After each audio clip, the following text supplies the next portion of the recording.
Esta es Uniminuto Radio, HJKU, en Bogotá en los 14:30 AM y en Colombia y el mundo a través de uniminutoradio.com.co. También en Facebook, Twitter e Instagram a través de @Uniminuto Radio. La radio universitaria está aquí.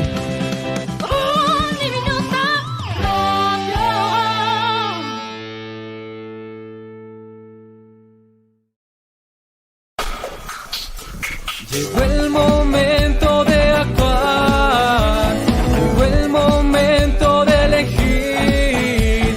Colombia aquí ahora, Colombia aquí ahora.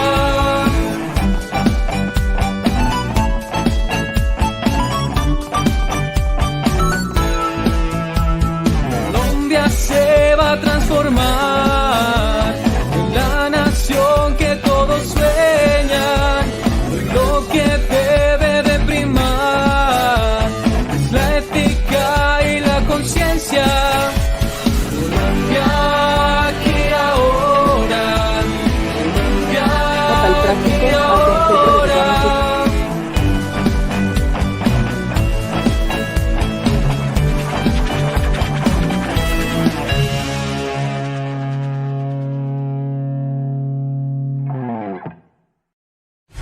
Nos unimos para promover la información, el conocimiento y la discusión sobre las elecciones nacionales de 2022. Foro Nacional por Colombia, Capítulo Región Central y Uniminuto Radio, la radio universitaria presentan Colombia aquí y ahora. No vote el voto.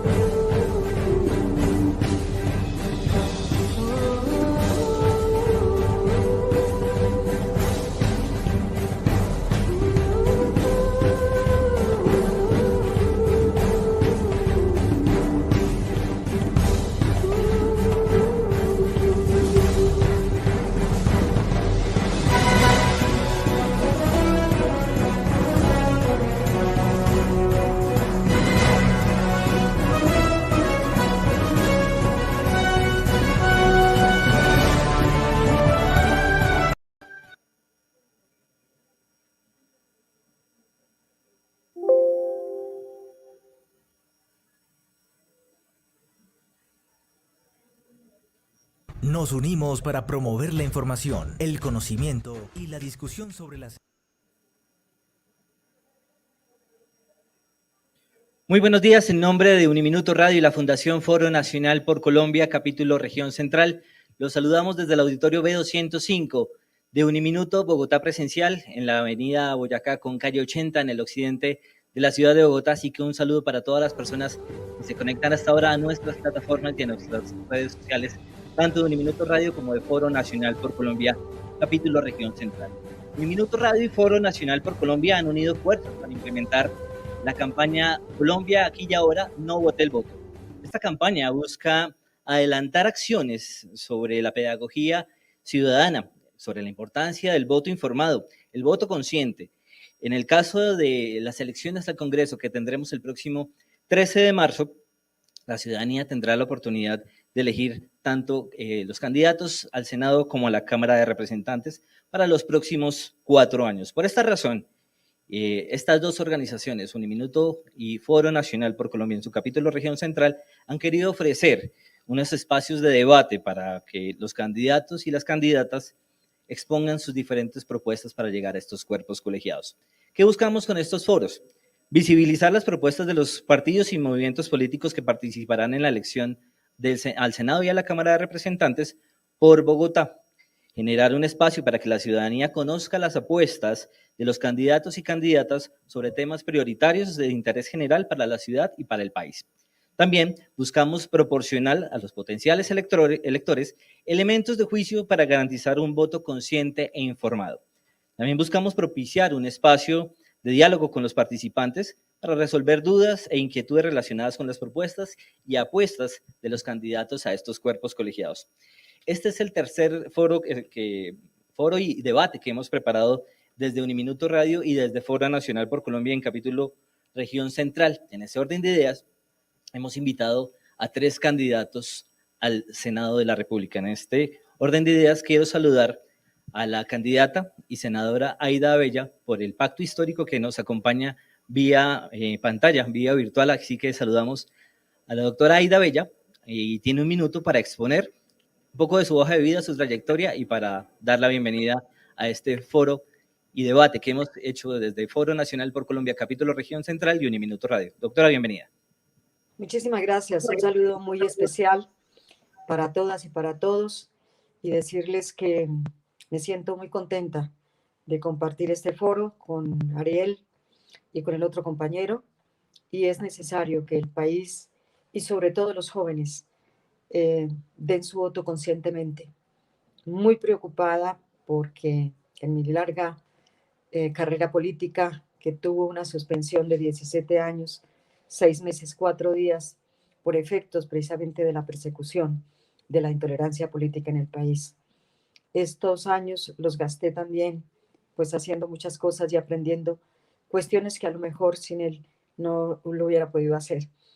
Simplemente soy una persona con un título en pedagogía y en psicología.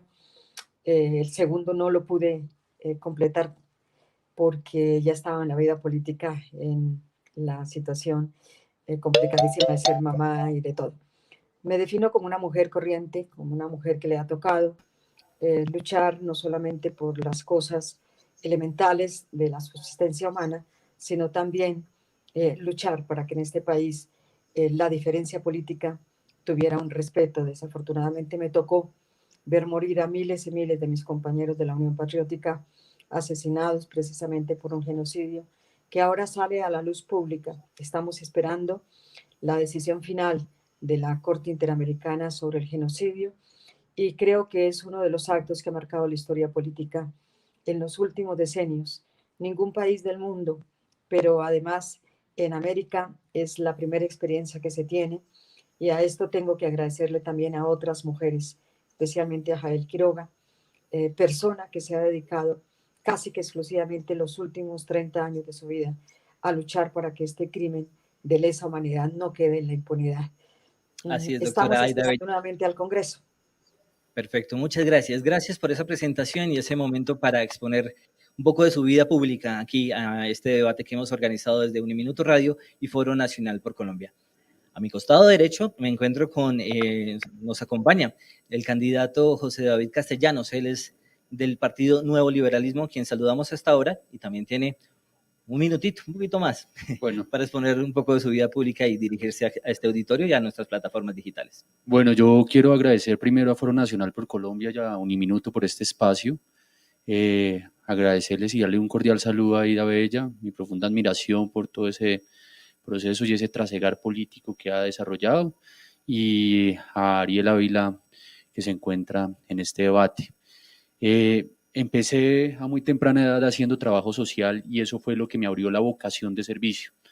Trabajé en una organización que se llama la YMCA, es una organización mundial que en Colombia tiene varios programas en temas de mujeres, de jóvenes, etc. Después trabajé con el padre Javier de Nicoló, con niños de la calle. Después de eso estuve representando a la YMCA y en la Asamblea Nacional de Jóvenes por la Paz en el periodo de Pastrana, y ahí fue cuando abrí un poco el tema político, y fui consejero local de juventud 2 periodos en el periodo de Lucho Garzón. En el periodo de Lucho Garzón sacamos la política pública de juventud de Bogotá, y gracias a eso, a los 20 años, pude aspirar a edil en la localidad de Teusaquillo 2 periodos, y hace poco estuve en el Consejo de Bogotá. Según la organización Bogotá Cómo Vamos, quedé como mejor concejal de Bogotá en ese periodo, y pues estoy aquí representando al nuevo liberalismo, que haciendo una analogía y obviamente guardando las comparaciones, también sufrió un genocidio y que hace 4 meses la sentencia de la Corte Constitucional reivindicó y recuperó esa personería jurídica para que pudiéramos enarbolar esos principios y esos ideales del nuevo liberalismo, que su cabeza máxima era Luis Carlos Galán. Muchas gracias por la invitación, muy amable. Muchas gracias a José Daniel Castellanos del Nuevo Liberalismo por exponer esa vida pública y esa trayectoria que tiene. Mientras llega el siguiente candidato, que es Ariel Ávila, vamos a exponer un poco sobre las normas del juego. Agradecemos las intervenciones tanto de Aida Bella como de José Daniel. Y para que exista un debate cordial en igualdad de condiciones que promueva el intercambio de propuestas, presentamos estas reglas para una buena conversación. En primer lugar, está prohibida la publicidad política dentro de nuestro recinto, así que agradecemos porque no vemos ningún tipo de publicidad política para esta conversación. También tenemos prohibidos los aplausos, arengas y rechiflas, que eso, pues, digámoslo así, afecta al debate y lo pone también en otras circunstancias que realmente no queremos. Preparamos 2 temas que son de interés para la ciudadanía. Uno de ellos es la paz, la construcción de paz, y la participación ciudadana y la movilización social. También en estos temas hemos dispuesto para motivar el debate. Cada candidato tendrá 2 minutos para exponer sus respuestas y presentar sus propuestas. Habrá un reloj en pantalla tanto en nuestra transmisión digital como aquí en el auditorio. Y luego de terminada la ronda de respuesta, los candidatos la candidata y los candidatos les daremos 5 minutos para réplicas y poder responder los comentarios del público que ya están en algún momento apareciendo en pantalla. Agradecemos a la candidata y a los candidatos ceñirse al tiempo estipulado para sus intervenciones y en estas pantallas pues podrán ver ese relojito que les estaba contando. Mientras llega Ariel Ávila y tendremos ese momento para poder establecer su trayectoria y su vida pública, quiero saludar a Fabio Velázquez. Él es nuestro compañero que viene de la Fundación Foro Nacional por Colombia para que exponga esta primera temática que vamos a hablar, que es precisamente construcción de paz. Fabio, bienvenido a Uniminuto, gracias por asistir y gracias por la participación de Foro Nacional por Colombia, capítulo Región Central en este escenario de Colombia. Aquí y ahora no vote el voto. Bueno, muchas gracias. Permítanme, voy a quitarme el tapabocas para... muchas gracias, Aida, a José David, por la presencia a nombre de Foro Nacional por Colombia, capítulo Región Central. Yo voy a moderar la conversación sobre el tema de la paz y más concretamente sobre el tema del acuerdo de paz. Sobra señalar que el acuerdo es importante, pues no solo porque es un acuerdo para terminar el conflicto y construir una paz estable y duradera, como lo dice el texto del documento, sino también por las trabas que ha tenido para su implementación. Incluso, digamos, ya terminando el gobierno del presidente Santos, el acuerdo creíamos todos que iba a tener mucho empuje y mucha fuerza y una gran inversión y acciones de gobierno para sacar adelante muchas de las tareas que están consignadas en él, pero ya nos comenzamos a dar cuenta de que la implementación era lenta, incluso al final del gobierno del presidente Santos. Y este gobierno, ustedes ya saben, pues ha diseñado y ha puesto en marcha una estrategia que la podíamos caracterizar de freno a la implementación del acuerdo de paz. No solamente freno, sino que también optó por una implementación más selectiva, no integral del acuerdo. Se dedicó básicamente a 2 temas, a los temas de los programas de desarrollo con enfoque territorial y al tema de la reinserción, dejando de lado cosas tan importantes como la reforma rural integral, que fue el núcleo básico y el interés que tenían las propias FARC, porque de allí nació el movimiento, para resolver el problema agrario y el problema de participación, para señalar 2 temas cruciales y que aquí nos interesan bastante. El presidente no solamente ha hecho este gobierno no solo ha hecho una implementación selectiva, sino que además le ha puesto trabas. Todos conocemos las trabas que se quisieron interponer a los mecanismos de justicia transicional. Todos conocemos también la propuesta más reciente, por ejemplo, de sustitución de cultivos de coca por la vía de la aspersión de glifosato. Y tenemos un tema, digamos, muy delicado que afecta fundamentalmente los derechos de los excombatientes y es la muerte de una gran cantidad de excombatientes en los últimos 4 años. Esto, pues, lógicamente plantea una serie de interrogantes y hace que el tema del acuerdo de paz y de la construcción de paz que de él se deriva, pues sea muy importante. Y hemos querido preguntarle, para iniciar esta conversación a los candidatos, ¿cuál sería su propuesta para darle una cierta celeridad a la implementación del acuerdo y para volverlo un acuerdo eficaz, es decir, que comience a producir resultados? Este es un punto a nuestro juicio importante porque desde el Congreso sabemos que se pueden hacer muchas cosas para acelerar la implementación del acuerdo. Entonces, quiero darle la palabra a Aida Bella en principio. Recuerdo 2 minutos para entender, para saber ella qué haría desde el Congreso para acelerar la implementación del acuerdo de paz. Doctora Aida. Yo creo que hay necesidad de hablar de algunas cosas de las que nos han pasado en el actual Congreso. Lo primero que hay que hacer es cambiar este Congreso. Un Congreso que tiene, en mi opinión personal, más del 70% de las personas elegidas con votos comprados. Es absolutamente imposible. Yo he venido llamando, hay una cantidad de senadores, en el caso que me ha correspondido, que tienen sus votos pagados ya. Es decir, son votos prepagos.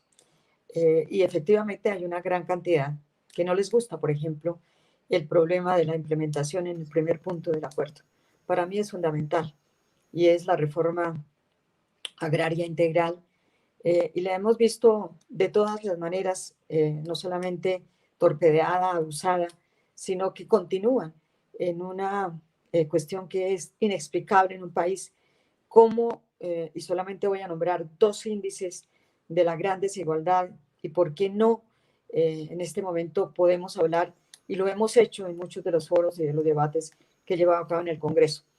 El 0.4% de la población, este es un dato del Censo Agropecuario en 2014, que se finalizó en el 2013, el 0.4% de la población es dueña del 46.6% de la tierra. Impresionante, que menos del 0.5% de la población colombiana prácticamente sean dueños de medio país. Y el segundo, el 70% de la tierra en Colombia no tiene legalización. Pues claro, se hicieron las grandes haciendas, los grandes desplazadores, además de la tierra, se apropiaron de ella de una forma completamente ilegítima. Y yo creo que si hay algo que tenemos que ver también es toda la tierra que tiene en este momento el Estado. Sobre eso hemos debatido. Por ejemplo, tenemos miles y miles de hectáreas en la SAE, en la Sociedad de Activos Especiales. ¿Qué quiere decir esto? Que esa tierra podría fácilmente repartirse entre los campesinos que no tienen tierra. Y yo encuentro municipios tan grandes como Ponedera, por ejemplo, en el Atlántico, donde del casco urbano al corregimiento de Santa Rita, uno gasta poco más o menos de 15 a 17 minutos y encuentro que esas tierras están completamente improductivas, pero podrían realmente otorgársele a muchísimos campesinos. Y yo creo que estamos en un momento muy difícil, Fabio, en estos momentos tan complicados, que estamos al borde, según lo que hemos observado y según las entrevistas últimas, al borde de una hambruna.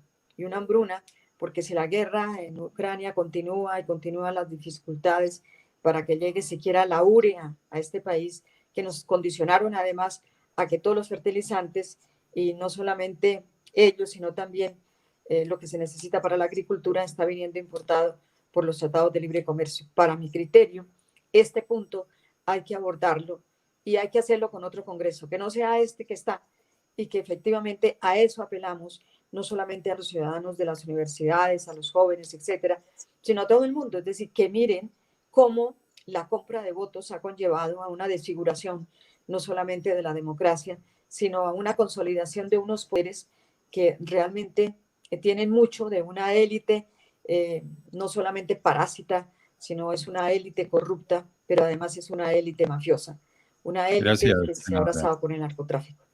Gracias, senadora. José David, la misma pregunta. ¿Cómo haría usted del Congreso para acelerar la implementación del acuerdo de paz? Yo quiero partir complementando un poco con lo que dice Aida, 2 cosas fundamentales. El primero tiene que ser, y es el deber ciudadano de que escojamos un presidente que le apueste a la paz. Creo que ese es el primer paso fundamental para que el acuerdo vuelva a revivir, ¿sí? Vuelva a tener energía. Y es muy importante eso, porque yo me acuerdo que cuando Iván Duque decía que no quería hacer trizas los acuerdos, y lo comenzó a hacer, pero no lo ha acabado. La paz sigue vigente. Para los que creemos en la paz y dentro del marco del nuevo liberalismo somos conscientes de que el posconflicto también no es fácil, de que hay que generar una garantía de derechos, pero también que las violencias se transforman, ¿no es cierto? Ya comienzan a atomizarse las violencias, comienzan a ser otras realidades de violencias en el territorio, que es lo que estamos viviendo, y eso pasó en El Salvador, pasó en Irlanda, cuando hubo procesos de paz. Los posconflictos no son fáciles, no de la noche a la mañana uno no crea la paz. Lo segundo, totalmente de acuerdo con Aida, creo que hay que hacer un congreso que le apueste a una inversión de recursos, porque es que el posconflicto y los acuerdos es con recursos hacia la paz. Y tercero, creo y soy un convencido de que la única manera en que nosotros podamos despojar de las armas a todo el mundo en este proceso y en Colombia es también a través de la educación, pero también a través de la garantía de derechos mínimos que debe tener un ser humano para tener una calidad de vida digna. Y la gente hoy que firmó el acuerdo, que entregó sus armas, no tienen esa garantía de derechos mínimos para tener una vida digna. Y creo que ese es para mí el principal aporte que uno puede hacer desde el Congreso. ¿Cómo garantizarle a esa gente que le apostó a la paz que nosotros sí estamos cumpliendo en ese proceso y en esa organización de reivindicar y hacer valer los acuerdos de paz? Gracias, José David. Senadora Aida, usted ya, por fortuna, respondió parte de la segunda pregunta, porque queríamos preguntarles cuál sería el punto del acuerdo de paz, perdón, que a su juicio debería tener alguna prioridad en la implementación del acuerdo. Y usted ya lo dijo, reforma rural integral. Es fundamental resolver el problema agrario. Senadora, ¿qué haría usted? ¿Qué propuestas llevaría usted al Congreso para concretar la realización de ese punto sobre reforma rural integral, teniendo en cuenta que ese solo punto tiene más de 100 acciones por realizar en el acuerdo? ¿Cuál sería su prioridad desde el Congreso y su propuesta para enfrentar y para abordar el tema de la reforma rural integral? Sí, lo hemos venido haciendo, Fabio. Precisamente en la última recta del Congreso en diciembre del año pasado, realizamos un control político precisamente sobre las tierras de la SAE. ¿Por qué? Porque en la última reforma y en el presupuesto también nacional, ellos incluyeron un artículo que nos causó mucha preocupación, y es que se tenían que sacar a la venta las miles y miles de hectáreas en bloque para vender esa tierra que le habían decomisado a los narcotraficantes. Nuestra investigación llegó a reconocer lo siguiente: se presentaron 3 firmas extranjeras todas, se descartaron 2, una sola quedó en pie, era una empresa gringa, pero por problemas de carácter jurídico no pudieron hacer la negociación. Porque para mí, en este momento hay una tendencia a la extranjerización de la tierra en Colombia. Se le están vendiendo tierra, por ejemplo, a extranjeros en el Quindío. Encontramos los bosques de niebla amenazados, encontramos toda una serie de además arremetidas dentro de este Congreso, con la misma ley, por ejemplo, que favorece dizque a los mineros artesanales. Se intentó quitar la ley segunda de 1959, por medio de la cual se suspendían de un tajo inmediatamente todas las reservas, oigan bien, todas las reservas del país. Es decir, que podían inmediatamente vender la Sierra Nevada de Santa Marta, podían explorarla, podían quitar no solamente el páramo de Santurbán, sino todos los páramos del país, podían atentar contra el paisaje cafetero, etc. Yo sí creo que hay una necesidad urgente de continuar, no solamente diciéndole al gobierno: ustedes tienen tierra, no tendrían que comprar nada, empiecen a repartir lo que tiene en las manos el propio gobierno nacional. José David, usted insinúa de alguna manera en su primera respuesta que hay un tema central, pero no sé si adivino si es ese, que es el de la participación política, porque hay que elegir un buen presidente, un buen Congreso, digamos, personas que estén interesadas en hacer una gestión desde el punto de vista de la perspectiva de derechos. Sin embargo, le hago la pregunta: ¿cuál sería el punto que ustedes del Senado trabajaría con mayor interés, y cuál es la propuesta sobre ese punto que usted adelantaría, por ejemplo, a través de proyectos de ley?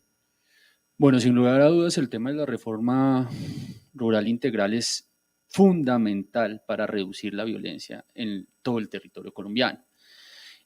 Como usted lo decía, tiene muchísimas acciones, pero yo creo que con una mayor inversión en los recursos en el Plan Nacional de Desarrollo se puede comenzar a ejecutar y a materializar esa reforma. Eso sería un gran aporte que se pudiera hacer desde el Congreso de la República. El segundo tiene que ver con cómo robustecer el tema de verdad, justicia, reparación y no repetición, que también está garantizado dentro de los acuerdos a través de la jurisdicción especial de la JEP, ¿sí? Y es cómo la JEP se vuelve también en un referente muy importante, como lo ha venido haciendo, para mostrar la verdad, digamos, en todos los contextos y regiones del país. Pero a mí me parece que hay una talanquera, un bloqueo ahí, y es que la JEP tiene pocas herramientas para comunicar qué se ha hecho y qué se ha avanzado en ese proceso. Entonces yo creo que desde el Congreso, si uno establece un proyecto de comunicación masiva para mostrar todo lo que la JEP ha desarrollado, ha trabajado en el tema de verdad, justicia, reparación y no repetición, la gente puede decir que en los acuerdos de paz se está implementando ese tema con más detalle, con un proceso mucho más riguroso y que no se está, digamos, como algunos hacen creerle a la opinión pública que se está perdiendo el tiempo o que no es lo suficientemente objetivo. Eso es lo segundo. Lo tercero, sin lugar a dudas, la participación política. Si uno hace dejación de armas, si uno deja o entrega las armas, pues es para que pueda entrar a la democracia y pueda entrar a los mecanismos de participación pública y política. Si bien el acuerdo de paz estableció unos periodos limitados para que tuvieran representación en el Congreso, lo que estamos viendo es que esos periodos limitados no están siendo suficientes para el proceso en la participación regional y local, que eso termina definiendo mucho si vive o muere ese partido a mediano y largo plazo, ¿no es cierto? Cuando uno no tiene claridad sobre la participación local, es decir, en las locales o en las regionales, ese es como el termómetro para saber si en las de Congreso va a haber representación. Y la ley es clara, si usted no tiene el 3% de representación en el Senado de la República o en el Congreso, pues pierde la personería jurídica. ¿Qué va a pasar entonces después? Esa es la reflexión que tenemos que hacer, porque ellos le hicieron una apuesta a entrar a la democracia y eso se tiene que garantizar. Gracias, José David. Le quiero preguntar, voy a seguir con usted. Okay. Le quiero preguntar lo siguiente, un tema que ya se comienza a discutir y que está todavía no en la opinión pública, pero ya casi, es el tema de las conversaciones con el ELN. Ese es un tema, digamos, que llenaría las aspiraciones de quienes han hablado de paz completa o que hoy hablan de paz total. Pero el ELN es distinto a las FARC, ¿no es cierto? El ELN plantea, por ejemplo, que ellos no firman ningún contenido de acuerdo hasta tanto la sociedad civil no diga cuáles son las transformaciones que hay que hacer en el país para poder construir la paz. Es una lógica distinta a una negociación como la que se hizo con las FARC, que fue una negociación fuera del país, en un recinto cerrado, con unas delegaciones, etcétera, y en donde sociedad civil solo al final del proceso tuvo algún acceso a hablar con la mesa de negociaciones. La pregunta es la siguiente, José David. ¿Usted estaría dispuesto a acompañar a un gobierno en un diálogo con el ELN? Y si está dispuesto, ¿cómo desde el Senado podría usted y podría el Congreso de la República acompañar un proceso de diálogo con el ELN? Claro que estaría dispuesto. Y yo creo que cualquier tipo de procesos de diálogo y de participación para evitar la violencia, yo sería el primero en sentarme en esa mesa. Y me hace acordar a una entrevista que yo tuve con un senador, creo que fue Eduardo Rodríguez, del Centro Democrático, que decía que este acuerdo que se firmó era imperfecto, que era un desastre, que no sé qué. Y yo le dije, bueno, yo espero que la negociación con el ELN no se caiga en su periodo y haga el proceso de paz como usted cree que debe ser perfecto, ya que el anterior le parecía imperfecto. Hágalo, a ver si es tan fácil. Y tristemente al mes, este gobierno dejó la mesa de negociación. Eso fue en el primer año de gobierno de Iván Duque. Y lo que estamos viviendo hoy en la violencia en los departamentos es el efecto de haberse parado de la mesa. Solo los que conocen los horrores de la guerra del conflicto están dispuestos a sentarse a dialogar, porque los muertos y las balas los ponen ellos. Pero gente que eligieron como presidente de la República, Iván Duque, no conoce la realidad del territorio ni lo de los departamentos. Y yo quisiera partir con algo fundamental. Yo creo que sí, el ELN tiene en la negociación es de regateo duro, dice, no es fácil, pero estoy seguro que se pueden llegar a varios acuerdos desde entender los diagnósticos territoriales donde ellos tienen incidencia. Cuando uno entiende los diagnósticos territoriales donde ellos tienen incidencia, se puede hacer una mejor negociación. A ellos les interesa llegar a la democracia con garantías en esos territorios, en la calidad de vida de sus poblaciones, en una mejor salud, un mejor ambiente, una mejor educación. Que no nos digamos mentiras. El gobierno nacional hoy tiene una Colombia olvidada, una Colombia desprotegida en la garantía mínima de derechos constitucionales. Entonces, o garantizamos eso y el ELN nos ayuda a negociar, o difícilmente vamos a tener otro acuerdo de paz. Pero totalmente de acuerdo contigo, yo apoyaría ese proceso, lo haría con el mayor de los gustos, porque sé que una mesa de negociación es mucho mejor que andar en armas y hacer violencia. Senadora Ida, ¿qué opina usted al respecto? ¿Estaría usted de acuerdo con el planteamiento que nos hace José David? Bueno, yo creo que además no solamente lo acompaño, sino que lo hemos exigido. El diálogo con el ELN se requiere, pero también con los otros sectores. A ver, yo vengo, hace muy poco tiempo estuve en el Catatumbo y estuve reunido con gente de todos los sectores ahí en Ocaña. ¿Y por qué lo hicimos ahí? Porque el resto del Catatumbo casi que es imposible ingresar.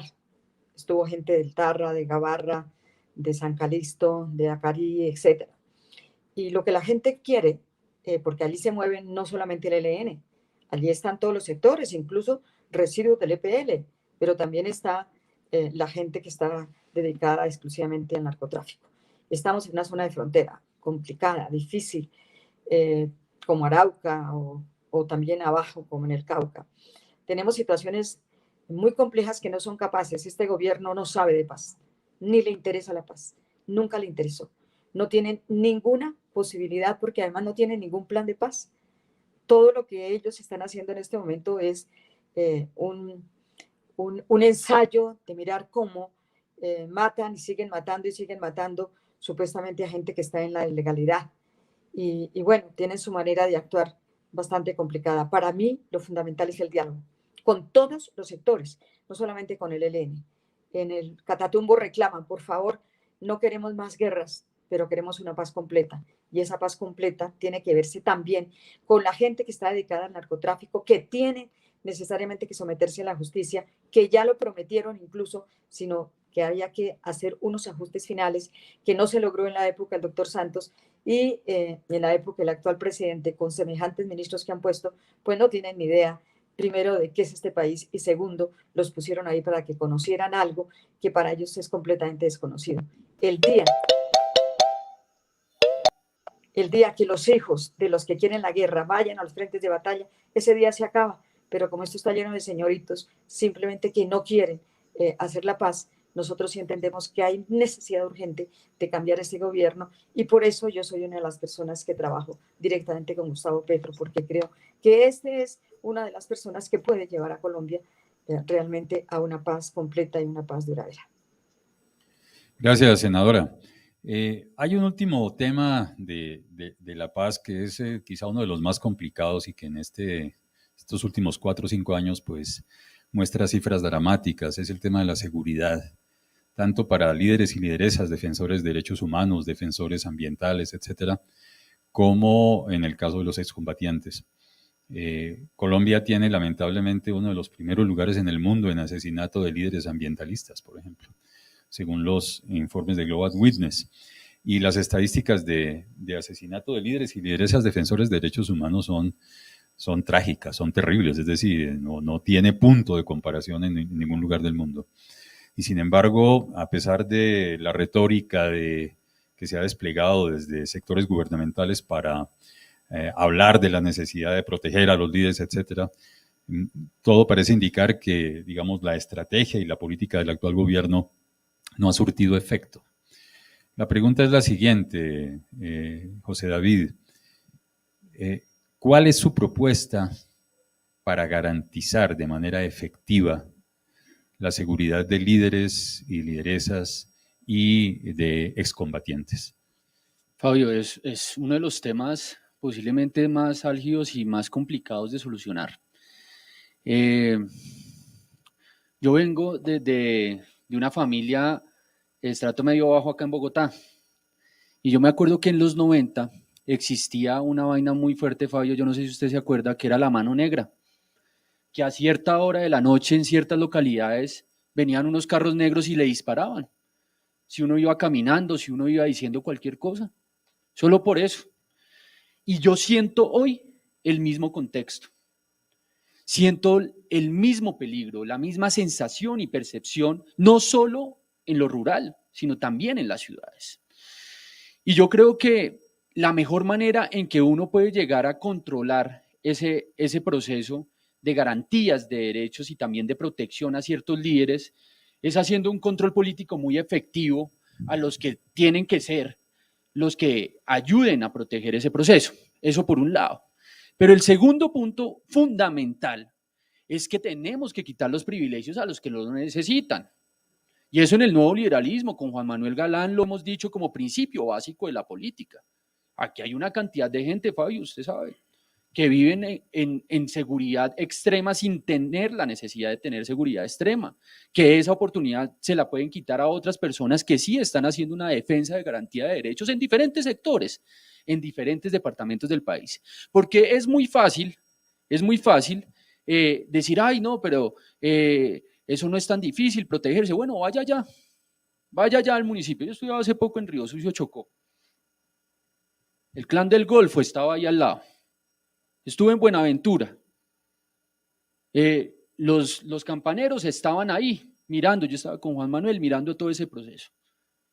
Vaya y haga defensa de garantía de derechos a ver qué tan fácil es. Vaya a Toribío, vaya a varias zonas donde existen ya unas mafias del narcotráfico muy ligadas también. Pero también existe para mí una mano negra que uno no entiende cómo después de un acuerdo de paz comienza a aumentar significativamente las víctimas de líderes sociales en el país. ¿Por qué? Y creo que eso es parte también de ese fortalecimiento que le tenemos que dar a la JEP, Fabio, para que investigue también esa parte del proceso, porque no es solo lo que pasó en la violencia, también lo que está pasando en el posconflicto. Es muy importante entender y detallar ese tipo de ejercicios.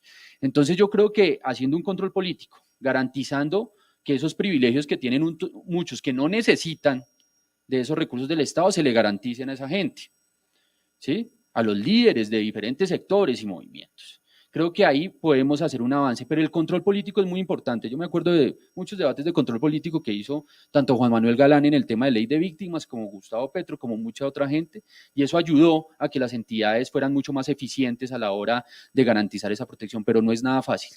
Yo siento hoy un contexto como de los 90, donde hay una mano negra que está seleccionando, perfilando a la gente que cree en la paz y que cree en la garantía de derechos humanos. Y eso es muy preocupante. Eso es muy preocupante. Es una realidad que está pasando. Que tenemos que enfrentar eso y dar garantías sin lugar a dudas. Y ahí estaremos con el debate de control político para eso. Gracias, José David. Senadora Bella, pues usted ha sido víctima además de amenazas y ha tenido que refugiarse para evitar esas amenazas. Habiendo tenido esa experiencia de vida, ¿cuál sería su propuesta para garantizar la protección de líderes y lideresas y de excombatientes y evitar estas, digamos, masacres que estamos viendo en... Para mí lo que está sucediendo en este momento con los líderes sociales y con los desmovilizados es que 303 excombatientes es el dato por lo menos de la ONU hasta el 27 de diciembre y llevamos entre otras una cantidad que ya estamos casi llegando a los 310 excombatientes que están siendo asesinados. Pero además de eso, tenemos este año 33 líderes sociales que están siendo asesinados cada 2 días prácticamente. Un líder es llorado por su comunidad. ¿Y quiénes son los responsables? No existen. Y cuando esto pasa, por experiencia propia, por lo que nos pasó en la Unión Patriótica, es que hay agentes del Estado que están contribuyendo a la realización de estos crímenes. Y basta escuchar solamente algunas de las últimas revelaciones que ha habido y que ha hecho, por ejemplo, el señor Benito Osorio con relación a quienes estaban detrás precisamente de muchos de los asesinatos de líderes, de lideresas, pero además de gente reclamante de tierras. Esto es impresionante. Es decir, aquí estamos en manos otra vez de un genocidio como el que nos pasó a nosotros, los de la Unión Patriótica, donde no se descubren, pero todo el mundo sabe quiénes son. Y cuando no descubren a las Águilas Negras, es que es la propia institución la que está haciendo esto, sin lugar a equivocarme. ¿Por qué? Porque lo que uno ve es que aquí las Águilas Negras amenazan por todas partes, pero nunca aparece un responsable, no se sabe quién es el comandante, dónde están ubicados, etcétera, etcétera. ¿Por qué? Porque no les hace falta, porque además para asesinar a una persona en La Guajira y otra al mismo día en el Cauca o en Arauca o en el Chocó, pues hace falta una inteligencia que para mí es la barbaridad entera de estar siguiendo a los dirigentes y a los líderes sociales. El Estado en este momento tiene una inmensa responsabilidad y este gobierno cargará con la responsabilidad y también con la no explicación política de cómo pueden matar gente de esta manera. ¿Y dónde está la Fiscalía? ¿Dónde está la Procuraduría? ¿Dónde están las CIAs al servicio precisamente de los asesinos? José David, entonces, en el sentido de que hay que hacer un control político para develar cuáles son, digamos, unas de las principales fuentes de la muerte en el país. Pero usted, por ejemplo, ¿tendría alguna iniciativa? ¿Usted cree que con un proyecto de ley, por ejemplo, para garantizar seguridad de los líderes y lideresas, se podría contribuir de alguna manera a parar ese fenómeno o definitivamente esto tiene otras salidas que no son por la vía legal? Yo creo que tiene otras salidas, Fabio. ¿Por qué? Porque este país y en este Congreso no se hacen sino aprobar leyes basura. Yo les pongo solamente un ejemplo. En la última semana del legislativo de diciembre, en un solo día se aprobaron 21 proyectos de ley. Casi todos saludos a la bandera. No sirven para absolutamente nada, sino para decirle al país que están trabajando demasiado y que están haciendo unas leyes que no sirven para absolutamente nada, pero tienen engolosinado al país porque aprueban y aprueban leyes. Alemania, miren bien, Alemania en un año aprueba 7 leyes en promedio. Aquí en un día, 21. Tenemos un flujo de leyes absolutamente inservibles, pero también tenemos unas leyes que si se aplicaran realmente serían buenas. Yo incluso he propuesto algunas cosas para la vida jurídica y para la vida normal de este país, y es una, que las universidades hagan un ejercicio, y ahí llamo a Uniminuto para que nos ayuden, un ejercicio de las leyes que no sirven para nada. Tenemos leyes desde el siglo XVIII que hay que definitivamente hacer algo con ellas. Y yo siempre he propuesto que las universidades, por ejemplo, coloquen, por decir algo, el derecho laboral los otros el derecho administrativo, el derecho penal, etcétera, y nos ayuden a un congreso.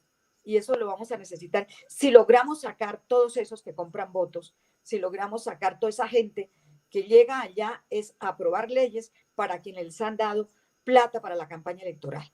Esto es un prerequisito, y aprobar leyes realmente que garanticen, pero con lo que tenemos podríamos hacer muchísimas cosas y solamente necesitamos gobiernos decididos a hacer de este país un país lleno de paz, pero un país lleno de justicia, porque no podemos pedirle a la gente que a nombre de la democracia se mueran de hambre, no podemos pedirle a los campesinos que simplemente se callen ante toda la arremetida que hay contra los propios baldíos que por ley le pertenecen a los campesinos pobres. Gracias, senadora. José David, ¿usted estaría de acuerdo con la senadora de que, digamos, esto no es una cuestión de leyes, es una cuestión más de acciones concretas y de políticas gubernamentales? Específicamente sobre el tema de protección, digamos, hay una ley, unos decretos muy específicos y la protección se da precisamente a ciertos perfiles que tienen, digamos, una incidencia en el territorio de manera especial, sea, llámese políticos, periodistas, académicos o líderes sociales. Digamos, la preferencia en el tema del líder social para hacer una reforma no, digamos, no se justifica hacer un cambio de proyecto de ley para eso, porque, digamos, ya la ley los cobija como una protección especial. El tema de fondo es la ejecución. Volvemos otra vez al tema. ¿Cómo uno hace un control político donde defina claramente si estos procesos de revisión de lista para tener protección o no se garanticen y sean lo más eficiente posibles? Es que ese es el tema, porque a veces cuando se hace un estudio de protección puede demorarse fácilmente 2 o 3 meses cuando ya la situación pues no tiene muchos cambios. Entonces, yo creo que es más eso, cómo regular esa parte, y eso se hace a través del decreto de implementación, ¿no? Eso no es una ley, sino un decreto de el cómo hacerlo, ¿no? Entonces, sobre eso se puede hacer más eficiente los tiempos, yo creo, pero con todo y eso ya lo han hecho varias veces, han hecho varios cambios, y no de este gobierno, desde el gobierno pasado han hecho varios cambios, y han tratado de hacerlo lo más eficiente posible. Ahora, ¿qué pasa? ¿Qué es lo que yo siento? Que en algunos casos, por ejemplo, yo en la lista al Senado nuestra del nuevo liberalismo está Yolanda Perea, una referente de las víctimas del conflicto en Colombia. Ella fue, ella tuvo una violencia muy fuerte en Río Sucio, Chocó. En el caso de ella me decía que el proceso de ella se le demoró casi 6 meses y que a ella le tocó encerrarse en el anonimato durante 6, 8 meses hasta que le garantizaran alguna medida de protección. Entonces yo creo que es cómo darle prioridad en los estudios de casos a esas personas. Pero lo otro que bloquean mucho el gobierno es el tema de que los recursos son finitos, es decir, no hay plata para proteger a todos los líderes, no hay plata para proteger a todo el mundo. Entonces, esa parte para mí también es fundamental, porque yo siento hoy en Colombia que hay exministros, que hay una cantidad de ex representantes que todavía cuentan con protección del Estado, y a cuento de que si no han tenido ninguna amenaza. Yeah. O sea, ¿por qué? ¿Por qué tiene que pasar eso? Entonces, esos recursos, esa es la evaluación que se tiene que hacer a través de un debate de control político. Y dígame por qué cada uno de estas gente tiene que tener una protección especial, ¿no? Esa es como la reflexión profunda, ¿no? Bueno, muchas gracias a José David y a la senadora por responder estas preguntas sobre el tema importante de la paz. Yo le doy ahora la palabra a Néstor para que ambiente el segundo tema de conversación. Aunque tenemos un momento para réplicas, si tuvieron pues estas últimas preguntas las hice a manera de réplica, pero vale, si quieren damos un minuto a cada uno para que la senadora y José David puedan decir un último mensaje en torno al tema de la paz. ¿Tienen si un minutito? Y seguimos con nuestro siguiente eje temático. Senadora, entonces, un minutico para el mensaje final sobre la paz.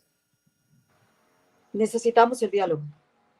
No hay conflicto en el mundo que no se subsane con un diálogo. Lo estamos viendo ahorita en la guerra esta de Ucrania con Rusia, pero también en todas las cuestiones de carácter nacional lo necesitamos. Pero si tenemos un gobierno, una pesadilla de 5 meses todavía, donde no entienden que hay que dialogar para buscar salidas a toda esta situación de violencia terrible, pues estamos en nada. Yo sí aspiro a que los jóvenes nos ayuden realmente a cambiar este Congreso, pero no solamente los jóvenes, los que no somos tan jóvenes también tenemos que ayudar, porque no podemos seguir en manos de casi que de una AMPA organizada que funciona para determinadas cosas, incluyendo para la elección del Congreso. Lo estamos viendo en la compra de votos, en los diferentes artículos, donde más descubren los periodistas, que les agradecemos muchísimo, que la propia Fiscalía, que se encarga de mirar para otros lados y no entiende que el delito electoral de compra de votos se debe castigar. Gracias, senadora. Muy amable. José David, un minuto. Bueno, creo que la paz es un deber de todos, pero también es un derecho de todos. Y me parece increíble que algunos gobiernos sean enemigos de la paz. Uno dice, pues, ¿para qué defienden ciudadanía? ¿Para qué defienden democracias si son enemigos de la paz? Eso es como como una contradicción que existe constantemente. Y el deber de que todos hagamos la paz no solo depende de los excombatientes, no solo depende del Congreso, de la Presidencia, depende de todos en nuestro diario vivir, en cómo nosotros generamos una buena convivencia de paz. Es muy curioso, en Bogotá, por ejemplo, el mayor número de muertes que existen es el Día de la Madre, porque es el mayor número de casos de riñas, el Día de la Madre, en la celebración del Día de la Madre. Entonces uno se pregunta, ¿es la paz que queremos también? ¿Cuál es la responsabilidad de la ciudadanía de eso? Y la otra responsabilidad que tiene la ciudadanía es que si queremos la paz y si queremos un cambio en los territorios, tenemos primero que escoger un candidato a la presidencia que le apueste a la paz. Juan Manuel Galán, desde el Nuevo Liberalismo, le hace una apuesta profunda a la paz. Segundo, que escojamos una mayoría en el Congreso que estén dispuestos a hacer una mirada sobre la Colombia profunda, sobre la Colombia olvidada, como les llaman otros, para garantizar garantía de derechos y procesos de paz. Y tercero, que nosotros hagamos la paz diariamente en nuestros entornos, en nuestro territorio. Muchas gracias. Bueno, muchas gracias a la senadora y a José David de nuevo por estos planteamientos en torno al tema de la paz, y le paso la palabra a Néstor para el segundo tema. Muchas gracias, Fabio. Este segundo tema tiene que ver con el tema de participación política y movilización ciudadana. En ese orden de ideas, Colombia tiene un reto fundamental y un reto muy grande, el cual es pues, garantizar el derecho a la participación ciudadana. En ese orden de ideas se han visto deteriorados ciertos escenarios de participación. La ciudadanía no ha tenido esa posibilidad de incluir en la agenda pública los temas que le preocupan y que le atañen directamente. En ese orden de ideas también, y bajo ese mismo escenario, se ha visto la movilización social como una posibilidad, pero también ha habido una serie de represión por parte de los entes de control, por parte también de la Policía Nacional, se ha criminalizado la protesta. En ese orden de ideas, el escenario de participación y movilización ciudadana carece de garantías, y lo hemos podido ver en las pasadas manifestaciones a partir del paro nacional del 28 de abril del año 2021. En ese orden de ideas, y para José David y para la senadora Aida Bella, la pregunta tiene que ver con si promoverían desde el Senado de la República leyes que propiciaran y garantizaran ese derecho a la movilización social y a la movilización social y a la participación ciudadana. ¿Cuál sería ese impulso que tendría desde ese escenario del Senado de la República para que la ciudadanía pueda incluir esas agendas públicas en esos diferentes escenarios? Empecemos aquí de una vez con José David Castellanos. Bueno, muchas gracias, claro que sí. Yo creo que los espacios de participación son muy importantes en una democracia. Yo nací y crecí en un espacio de participación. Cuando fui consejero local de juventud, pues fue el primer ejercicio de espacio de participación que yo hice en mi vida, y eso me amplió el conocimiento sobre el tema distrital local, pero sobre las realidades que tenía diferentes personas en el ejercicio de su diario vivir. Sí se impulsaría, yo creo que hay que impulsar una ley de participación, en el Congreso están tratando de sacar una, pero que sea mucho más eficiente. Yo creo que la gente hoy no participa porque se está dando cuenta que no genera incidencia. Solo la están tomando para que llene reuniones, para que digan alguna cosa, pero no generan incidencia. Y creo que nosotros tenemos que avanzar en un sistema de participación donde la ciudadanía genere incidencia. Cuando genera incidencia, los espacios de participación se vuelven muy válidos. Entonces, en ese orden de ideas, ¿cómo uno genera incidencia? Pues primero, que la participación interfiere en la gestión pública de los territorios. Eso es lo primero. Lo segundo, que haya herramientas de control social. Ya más adelante, cuando hablemos de participación, yo les cuento cómo en Bogotá una herramienta de control social desmontó un caso de corrupción que eran los comedores comunitarios en el periodo de Samuel Moreno, por ejemplo. Y tercero, que genere espacios de impacto en las decisiones territoriales. Creo que eso, si se genera ese tipo de tres acciones, los espacios de participación van a comenzar a generar incidencia de una manera interesante. Y creo que eso es lo que se tiene que involucrar en el proceso y en el proyecto de ley que se esté llevando a cabo en el Congreso de la República. Senadora Aida Bellan, candidata, la misma pregunta, el tema de la participación ciudadana y el tema también de la movilización social desde el Congreso, cómo lo va a promover? ¿Cómo piensa impulsar esa ley que ya se encuentra o que ya tuvo un primer intento desde el Congreso de la República? Bueno, me he gastado buena parte de mi tiempo en el Congreso solicitando que el gobierno lea el artículo primero de la Constitución.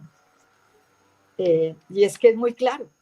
Es decir, un presidente que no se ha leído ni siquiera el artículo 1, en el título 1 de la Constitución Política del 91, pues pasa lo que está pasando.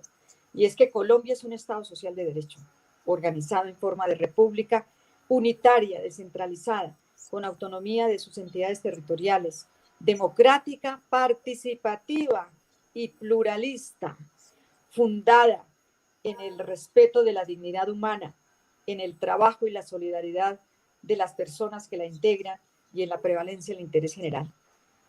¿Cuál interés general hay en un país donde ni siquiera escuchan al ciudadano? Tengo una máxima que la he empleado tanto como he podido. A los ciudadanos hay que escucharlos, pero también hay que actuar para solucionar sus problemas.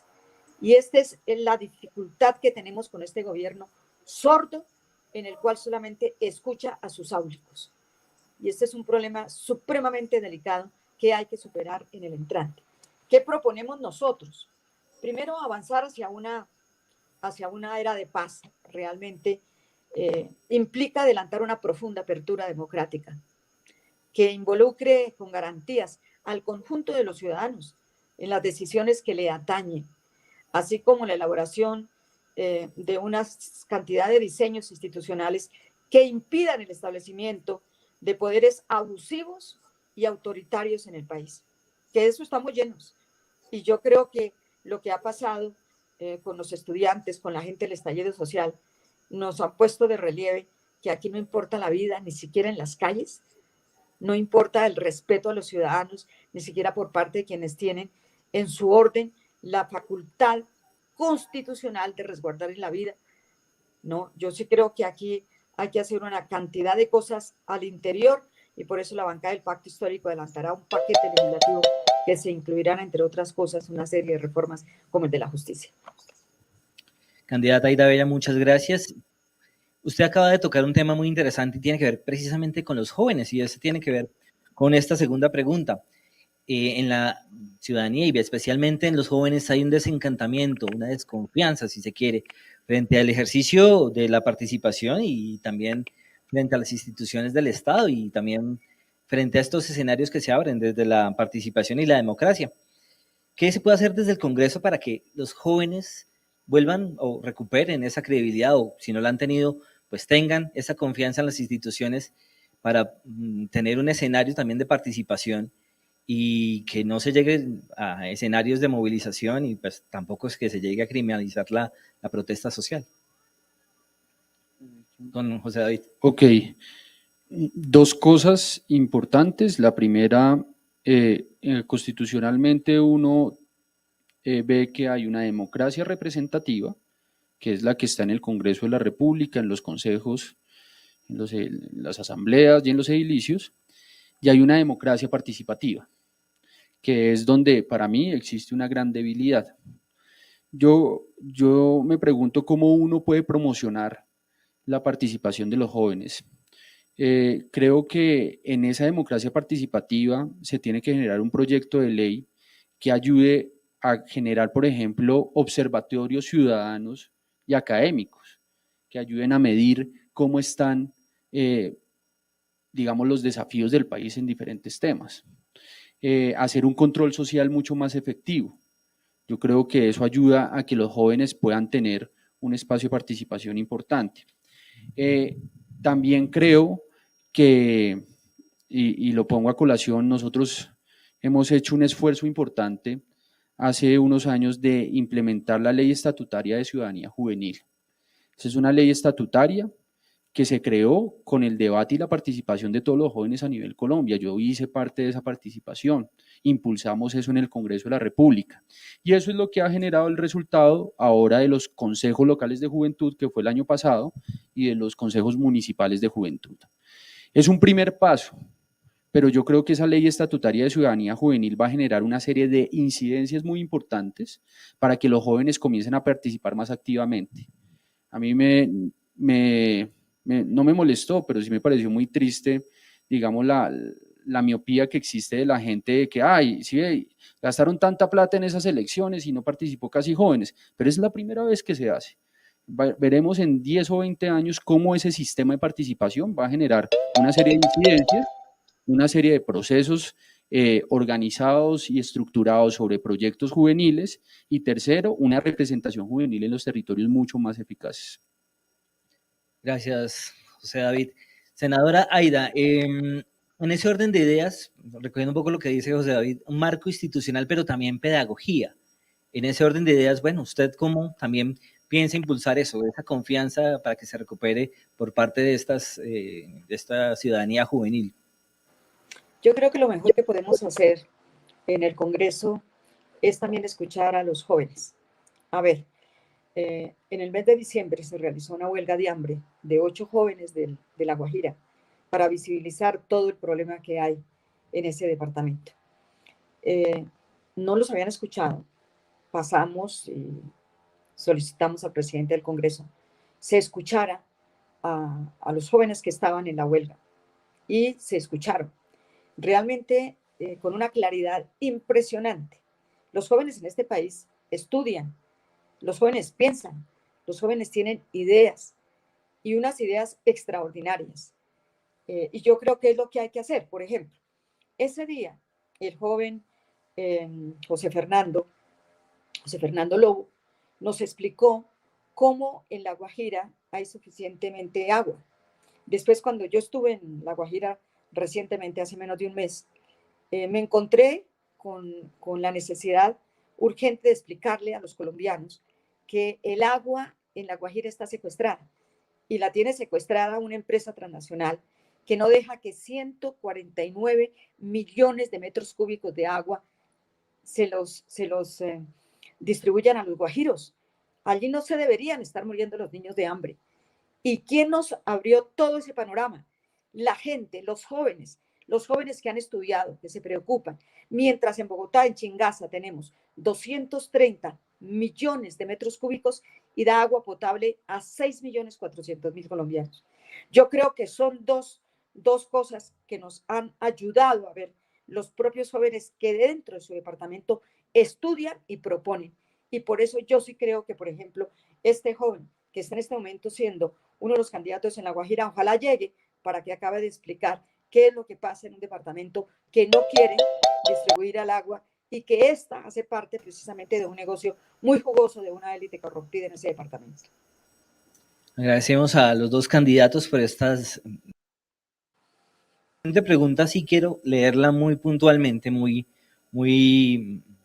tenerla muy a la mano, porque habla de cifras. En el marco del paro nacional de 2021, la Organización de las Naciones Unidas confirmó 28 asesinatos y 16 presuntos casos de abuso sexual cometidos por integrantes de la Policía Nacional en contra de los manifestantes. De las muertes, 10 habían sido ocasionadas por miembros del Escuadrón Móvil Antidisturbios SMAT. Teniendo en cuenta esta controversia alrededor de la policía y las manifestaciones, ¿qué se puede hacer desde el Congreso para contribuir que estas denuncias pues tengan castigo y sean investigadas con base en el marco legal? Y en caso de comprobarse ese exceso de fuerza, ¿qué se puede hacer desde el Congreso para que esta situación no se vuelva a repetir? Porque lo que vimos en el paro nacional realmente fue desastroso, fue trágico. Empezó aquí con el candidato José David Castellanos del Nuevo Liberalismo. Gracias. Le voy a dar otras cifras. Indepaz el 23 de julio del 2021 manifestó que habían 80 muertes por manifestaciones públicas. Hace ya en diciembre, nuestro segundo candidato en la lista al Senado, Carlos Negret, es defensor del pueblo, hizo una investigación acá en Bogotá y manifestó que entre el 9 y el 10 de septiembre en las manifestaciones fallecieron solo en Bogotá 10 personas por abusos policiales en ese proceso.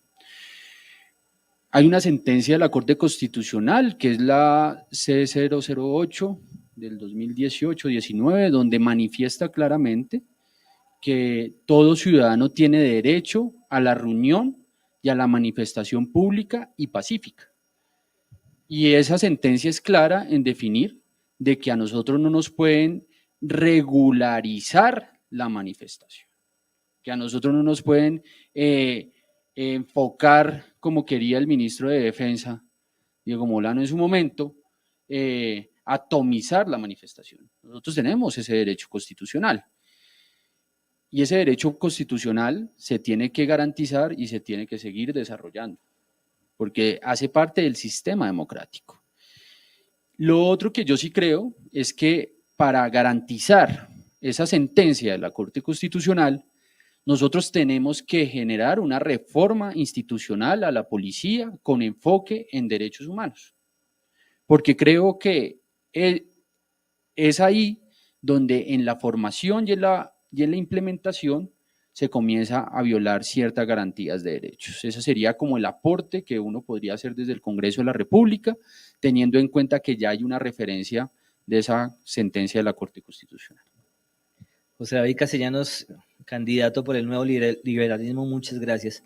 Candidata Aida Bella, la misma pregunta, ¿cómo impulsar esa reforma o ese proyecto de ley para que la protesta social no sea criminalizada y que realmente estas investigaciones pues terminen en buen término? Es cumplir el artículo 1 de la Constitución. Es decir, aquí tiene que haber un interés, tiene que primar el interés general al interés particular. Y entonces muchas cosas se hicieron alrededor precisamente de todo el estallido social y de la cantidad de abusos que se presentaron por parte de la fuerza pública, pero no solamente por parte de ellos, sino que aparecieron señores de bien, entre comillas, bien armados, bien protegidos por la fuerza pública y bien agresivos contra los ciudadanos que en un momento dado salieron a participar. Y yo creo que hay necesidad de una educación básica para todas las fuerzas militares. Pero esto no la pueden dar ellos mismos. Tiene que darse a través, por ejemplo, de la Defensoría del Pueblo. En eso coincido con José Daniel, pues es que no podemos esperar que estos señores que han sido formados en una doctrina del enemigo interno realmente respeten a los ciudadanos. Y yo creo que la Defensoría actual no sirve para nada. El defensor del pueblo es el defensor del puesto. Está colocándole gente a los que votaron por él, no importan su calidad, etcétera. Es perdido realmente casi que hacerlo en este tramo, pero sí yo creo que en el Congreso de la República tiene la necesidad urgente de solicitarle. Claro, el señor fiscal se cree que es el dueño también de este país y uno de los hombres, según se autodenomina él, tan inteligentes que no alcanza a ver lo que está pasando en este país. Y yo sí creo que hay necesidad de presionar primero el castigo. Es que estos son crímenes de lesa humanidad. Es que no se puede coger a los jóvenes y dispararles a sus rostros.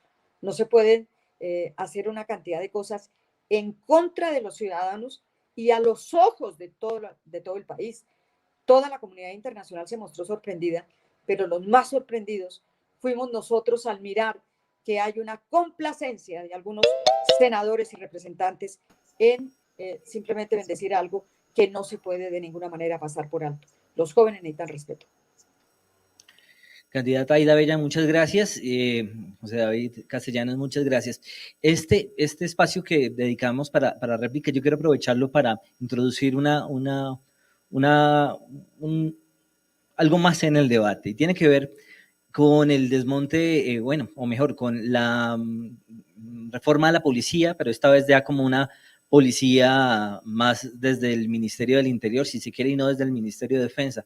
¿Ustedes promoverían alguna propuesta, alguna reforma de ley desde el Congreso de la República para que esto suceda, para que esto se convierta también como en ese acto de ley, en ese decreto o en esa ley que resulte pues, cambiándole también un poco el sentido, como ustedes lo decían, del enemigo interno a la Policía Nacional? Quiero empezar con la candidata Aida Bella. Bueno, yo creo que Colombia debe pasar la página de la doctrina de la seguridad nacional, que señalaba precisamente como el enemigo interno a toda expresión de inconformidad política y social para suponer un peligro para el Estado, a instaurar una política de seguridad humana, y esa seguridad inspirada en los derechos humanos, en la convivencia democrática y en la construcción de la paz. Se adelantará una reforma estructural de las fuerzas militares y policiales, se desvinculará la Policía Nacional del Ministerio de la Defensa para escribirle al Ministerio de Justicia y Seguridad Ciudadana, y se establecerá una política de bienestar y acceso a la educación superior, tanto para integrantes actuales de la fuerza pública como para los soldados que hayan prestado su servicio. Yo creo que es vital que tengamos unas fuerzas militares supremamente comprometidas, pero además muy educadas para garantizar que efectivamente las cosas puedan cambiar en Colombia. La reforma de la fuerza pública y de la policía. Senadora Aida Bella, muchas gracias. Quiero seguir acá con el candidato José David Castellanos del Nuevo Liberalismo. Muchas gracias. Yo creo dos cosas. La primera es que constitucionalmente hablando hay una separación entre la Policía Nacional y las fuerzas militares. O sea, constitucional ya existe esa división. Lo que pasa es que nuestros conflictos armados pues han hecho que la policía se tenga que especializar más hacia un conflicto más armado y más bélico que civil. La Constitución también establece que la policía tiene una acción civil, es decir, que tiene que tener una connotación y una formación desde lo civil. Y por eso para mí es muy importante crear una reforma institucional a la policía con garantía y enfoque en temas de derechos humanos. Creo que eso es el avance que uno puede hacer, porque en última la policía, como lo dije reiteradamente, constitucionalmente hablando, es aparte de las fuerzas militares. Pero hoy creo que con la formación que se está dando, es una formación que se está llevando hacia el conflicto armado y hacia los ciudadanos. Entonces hay una mezcla ahí de formación que no está con un enfoque bien separado. ¿Y por qué? Porque, como ustedes saben, a los policías los rotan entre todos los municipios y ciudades todo el tiempo. Entonces, un policía de Bogotá, que puede estar aquí 2 o 3 años, le va a tocar irse al siguiente mes a Toribío, Cauca, donde la connotación es muy diferente, porque ahí puede haber un conflicto con ciertos grupos armados ilegales o lo que sea. Entonces, esa diferenciación sí se tiene que hacer, se tiene que priorizar desde las ciudades hacia el territorio. Vale, antes de terminar este segundo momento, nos queda un par de minutitos para réplicas. Entonces, si tienen algo que anotar, empecemos con José David y continuamos con la candidata Aida Bella. Bueno, no, yo quiero agradecer a Uniminuto, a Néstor, a Fabio por este espacio. Yo creo que este espacio es un espacio de construcción democrática de manera muy importante para esas nuevas generaciones. Yo quiero botarles un dato. Los jóvenes, según el DANE, entre 18 y 26 años, que son aptos para votar,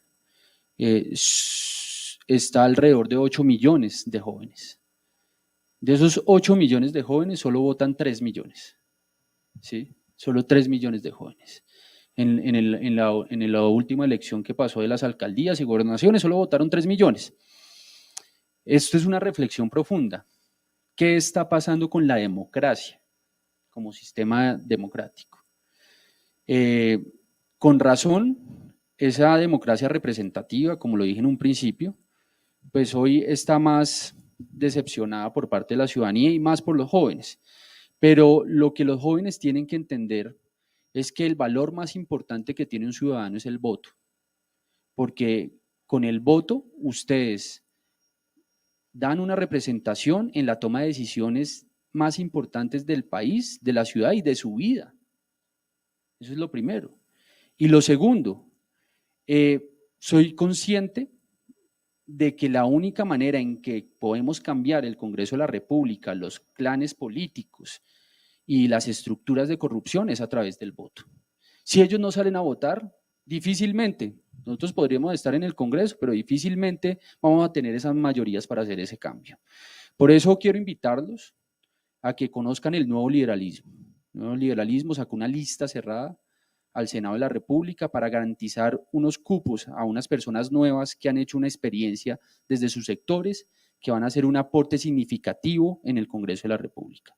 Es una lista cerrada, solo se tiene que marcar el logo del nuevo liberalismo.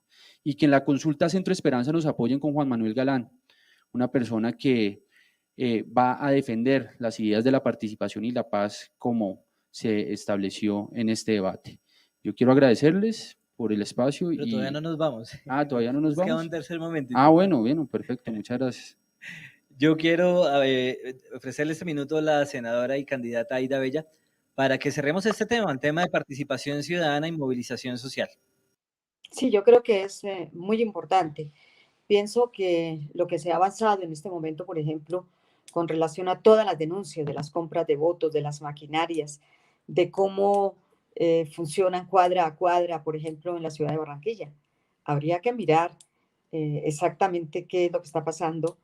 Hoy a las 2 de la tarde va a haber una reunión también donde se ven todos los avances de carácter electoral y las amenazas también, porque es que allí hay una forma muy particular de hacer el control de la votación pagando los votos sin que se den cuenta.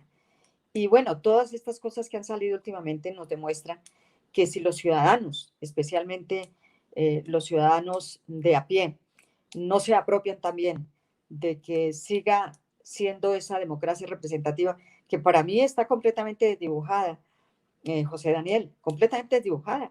Es decir, sentarse uno con el 70% de un Congreso que se elige comprando votos, eso es una miseria humana y es una miseria democrática. Y yo creo que eso es lo que hay que cambiar en este país. Lo que hay que cambiar en este país es el voto comprado por el voto consciente. Y el voto consciente tiene que darse a través de toda la gente que hacemos política, no para volvernos ricos. El político que tenga plata es porque ha robado. Simplemente nadie se hace rico con un sueldo del Parlamento que recibimos poco más o menos con todos los descuentos, 22 millones de pesos. Nadie se hace rico. Escasamente le servirá para viajar y para hacer una campaña decente con ideas y con planteamientos. Por eso hacemos en el Pacto Histórico un ejercicio enorme de cambiar una serie de cosas, no solamente para nosotras, sino también para las mujeres. Y en esto quiero llamar a las mujeres. ¿Por qué? Porque estas listas que van hombres, mujeres, y que son listas cerradas, pues necesariamente vamos a sacar la mitad de las mujeres en esas listas. Y hay necesidad también de empoderar no solamente a las mujeres, sino también de decirles, tienen un espacio muy grande en la cuestión legislativa, pero también en el control político. Nuestros hijos, nuestros nietos, en buena medida van a depender de todo lo que podamos hacer en las listas diferentes, distintas, y por eso llamo especialmente a las mujeres colombianas y a las jóvenes a que hagan valer su voto como decisión propia y autónoma y decidida para cambiar este país. Este tercer momento está a cargo de Fabio, en el que pues ya estamos dando casi que un cierre y estamos dando esa conclusión que buscamos en este foro. Adelante. Gracias, Fabio. Néstor. No, la pregunta de rigor. ¿Por qué deberíamos votar por usted? Un minuto. Bueno, porque me he caminado este país y esta ciudad calle a calle. Yo creo en la política social, creo en la política desde los territorios, desde la participación de la gente. Creo que no lo he hecho mal, creo que lo he hecho bien. Haber sido catalogado como mejor concejal de Bogotá es, digamos, un símbolo del trabajo que se ha venido desarrollando. Porque nazco de la participación ciudadana, nazco del trabajo social y creo que eso es lo que quiero representar en el Congreso de la República. Pero también me puse a pensar un poco, si uno llega al Congreso de la República, ¿qué puede uno cambiar en 4 años, ¿no?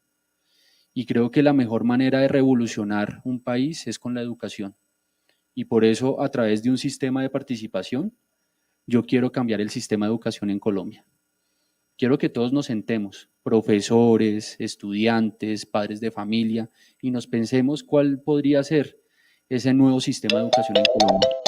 Desde la infancia, desde la básica primaria, la secundaria, desde la universidad, desde la técnica y la tecnológica. Porque hoy la educación no está respondiendo a los desafíos del país. a los desafíos mundiales tampoco está respondiendo. Y se nos viene una revolución económica, que hoy los conocimientos básicos que están teniendo las nuevas generaciones no están siendo aptos para esa nueva revolución económica, que es la cuarta revolución industrial de la ciencia, innovación y tecnología. Entonces, si no hacemos un alto en el camino y nos repensamos qué hacemos con la educación en el país, pues difícilmente vamos a seguir con un país que está pereciendo todos los días, como decía Luis Carlos Galán. Y por otro lado, cuando hay educación, hay conciencias más aterrizadas para elegir mejor nuestra democracia. Entonces yo creo que la educación cubre todos esos malestares que existen hoy en la democracia colombiana. Es por eso. Gracias, José David. Senadora Aida, ¿por qué la debemos reelegir a usted el próximo 13 de marzo? Muchas gracias, Fabio. Yo solamente aspiro a seguir cumpliendo la labor que he iniciado. Y es esa labor de recorrer no solamente la Colombia profunda, sino también estar en un diálogo permanente con todos los ciudadanos. Y como lo dije antes, nosotros escuchamos y actuamos. Si logramos un cambio de gobierno distinto al que tenemos, los ciudadanos no solamente aspirarán a que se les escuche un día, sino a que sus problemas realmente tengan alguna solución. Y es en lo que bregamos todo el tiempo. Soy de las senadoras que me califico senadora nacional porque recorro todo el país, desde La Guajira hasta el Amazonas, desde el Arauca hasta el Chocó, y con todas sus necesidades y argumentando además en el Congreso por qué, por ejemplo, las vías hay que cambiarlas, por qué los peajes también se necesita tener un cambio, por qué es necesario también que las mujeres entremos a la vida social y a la vida laboral completamente, y por qué también los trabajadores deben hacer un cambio de toda esa normatividad, y sobre todo a los jóvenes. No los pueden estar engañando siempre con esos trabajos de carácter temporal que no les ocasionan y que les están quitando todas sus prestaciones económicas y sociales. Gracias, senadora. Voy a pasarle la palabra a Néstor para que haga el cierre, pero no sin antes pues agradecerle a la senadora Aida, al candidato José David Castellanos y a ustedes que han estado presentes o por vía de las redes sociales en esta conversación sobre dos temas que son fundamentales. Mañana va a haber otro debate, esta vez con representantes a la Cámara por Bogotá, pero dejo a Néstor que anuncie que los invite a ese evento de mañana. Así es, Fabio. Mañana tendremos la presencia de Juan Carlos Lozada por el Partido Liberal, Caterín Cuinao por la Alianza Verde, Gabriel Santos por el Centro Democrático. Esperamos mañana, también a través de las redes sociales, de Minuto Radio Foro Nacional por Colombia. También aquí en el auditorio de Uniminuto Bogotá, en la avenida Boyacá con calle 60, y estamos muy atentos a ver todas las propuestas que estos candidatos traigan para la Cámara de Representantes por Bogotá. A ustedes muchísimas gracias, los seguimos esperando en esta serie de especiales que hemos llamado Colombia aquí y ahora, no vote el voto, una estrategia de pedagogía electoral que hemos desarrollado desde Foro Nacional por Colombia, capítulo de Región Central y Uniminuto Radio con un aporte a la democracia y a la construcción de ciudadanía en nuestro país. Muchas gracias por su asistencia, muchas gracias por seguirnos a través de la transmisión y nos vemos mañana. Muchas gracias a todos.